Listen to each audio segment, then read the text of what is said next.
The Chicago Bears lose to the Green Bay Packers 28-19. So let's talk about what is going on, y'all. Faiz Sports All back at it with another video talking, of course, some NFL here to talk about the Green Bay Packers beating the Chicago Bears in Chicago in a game that was very close throughout and obviously got out of hand there. So if you are new to the channel, make sure you hit that big red subscribe button down below, people.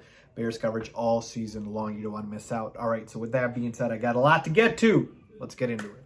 All right, let's start, as we always do, with the passing game and the quarterback. And Justin Fields was back for this one after sitting out last week. And, man, Fields had a torrid start in this one. Ripped apart the Packers defense on the ground.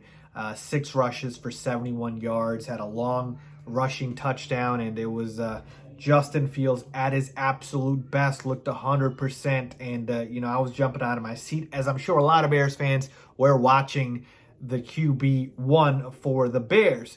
Now, as far as him passing the football, Justin Fields actually had his best passing performance of the season, certainly in terms of yardage. He had 254 yards on 20 for 25 passes. Now, 20 for 25, he missed 5 throws. Unfortunately, 2 of those missed throws ended up being very costly as he threw 2 interceptions. The first interception he threw effectively kind of sealed the game, really, for the Chicago Bears. And the second one was just pretty much in garbage time when, the Bears had to throw, and Fields just, let one get away from him. So, talking about the performance, no touchdowns, passing, and 2 interceptions. And I got to tell you, folks, this game was, a bit of a mixed bag for Justin Fields, like I said, because he made some incredible throws in this one. The shot down to N'Keal Harry, deep left sideline, beautiful throw, right on point. N'Keal Harry, great catch coming down with it. Then he had another one to ESB Equinemius St. Brown, who had himself a game in this one. So Fields' downfield passing attack in this one was beautiful.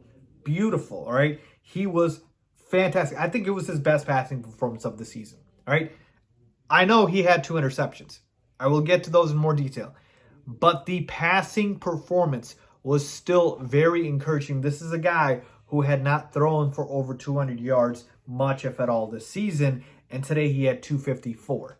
So you have to be encouraged by that, and the Packers have a solid secondary. They really do. They can't stop anybody on the ground, but they have a solid secondary.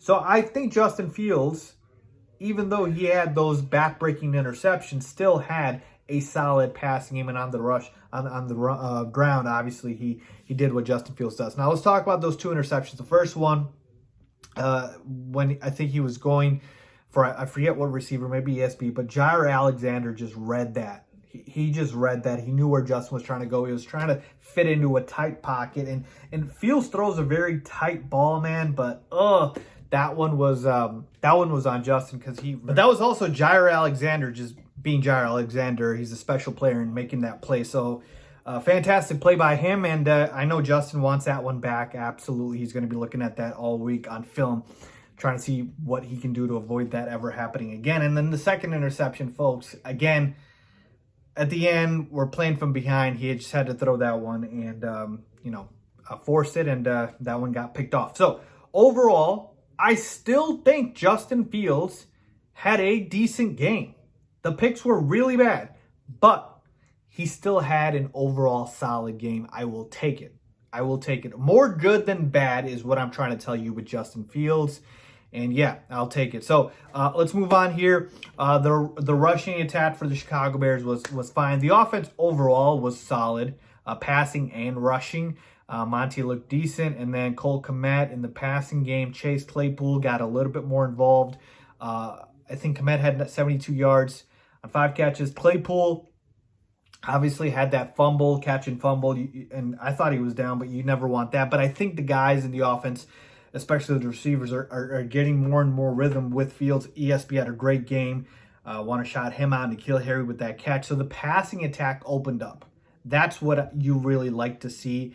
and Fields was building his chemistry with these guys. Not all of these guys are going to be here next year, but certainly doesn't help to build the chemistry in case some of them do stay here, and they certainly will. For instance, Claypool and Kmet. So passing attack was helped. Let's talk about the Bears defense.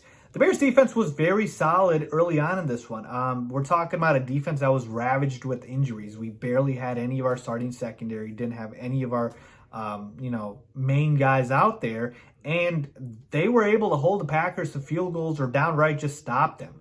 Now, eventually, the Packers were going to pop, and they did. They responded back. A.J. Dillon gashed us on the ground. I think Aaron Jones got hurt, and Dillon he's the big back, he's the bruiser, and the Packers just kept going back to him, and he made his pay. He had a touchdown, and then Christian Watson, man, the Green Bay Packers have found their young stud receiver they've been looking for a while. Christian Watson, all he does is score touchdowns, had 2 in this one, and he's incredible. The Bears couldn't stop him in the second half. Really a tale of two halves here. But you know what? Look, you got to give it up to this defense because the Packers could have put up 40 on us with how limited our defense is in terms of experience and the guys out there. So they did a solid job. And look, the Bears were not expected to win this game. Certainly you can say they should have won this game. But remember what I told you going into this game. All right, I'm past the point of being angry about losses because it's a win-win situation to me. We win the game and it's a dub. We lose, we get better draft position. The Bears fall to 3-10 now, right? Certainly, I would have loved to beat the Packers, and we had our chances. Just didn't end up working out, and we didn't come away with this one. But certainly, we are now looking towards that number 2 overall pick. So if I had to sum up this game, basically it's the Bears hanging around until you knew the Packers offense was going to eventually do what they do and do something, right, on the ground or through the air. And, Justin Fields making those interceptions just kind of ruined it. We probably could have hung on for a close W, but didn't end up happening. So, yeah, win-win situation in terms of that, folks, because I told you we lose, better draft pick, we win. Obviously you beat the Packers. So, disappointing to say the least. But it is what it is. So the Bears lose 28-19. Let me know what you guys think. Biggest takeaways for you guys from this game. Leave a comment down below as always. Thanks for watching.